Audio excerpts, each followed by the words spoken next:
quartiers animés sont aussi peuplés de rôdeurs.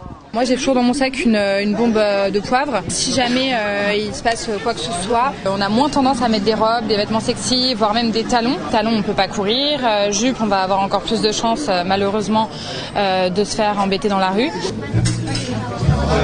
La légèreté a cédé la place à la vigilance permanente pour ces jeunes femmes.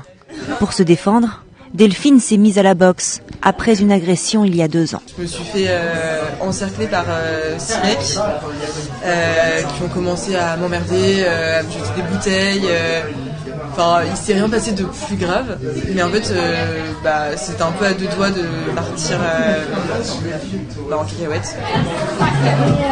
Dans ce bar, pas de protection sur les verres pour se prémunir d'un cachet jeté par une personne mal intentionnée. Alors les jeunes filles jouent au vigile. Là, ta copine, elle est allée aux toilettes, elle t'a laissé son verre, pourquoi ? Comme ça, on sait qu'il est en sécurité. Mais lors des soirées entre amis, être sur la défensive gâche ces moments festifs. Les femmes, elles ont le droit de disposer de l'espace public de la même façon que les hommes. On ne peut pas s'interdire de tout faire sous prétexte que tout est dangereux. Au moment du départ, la facture grimpe. VTC ou taxi, elles évitent à tout prix les transports en commun. Ces jeunes femmes réclament plus de patrouilles de police.